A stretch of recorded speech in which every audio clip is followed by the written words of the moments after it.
بسم اللہ الرحمن الرحیم۔ یا ایہا الذین آمنوا کتب علیکم الصیام کما کتب علی الذین من قبلکم لعلکم تتقون۔ حضرت ذی وقار رب ذوالجلال نے قرآن مجید فرقان حمید میں روزے کی فرضیت کے حوالے سے ارشاد فرمایا، اے ایمان والو، روزے تم پہ فرض کیے گئے جس طرح تم سے پہلے لوگوں پہ فرض کیے گئے۔ کیوں فرض کیے گئے؟ لعلکم تتقون، تاکہ تم متقی بن جاؤ۔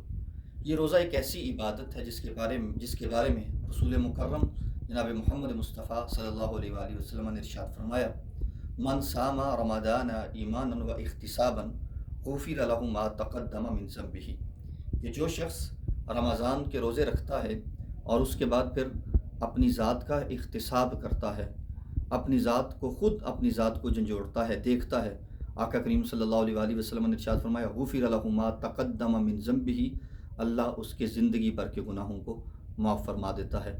رمضان کے مہینے کی آمد ہے، آئیں رمضان کے مہینے میں عبادت کر کے اپنے رب کو راضی کریں۔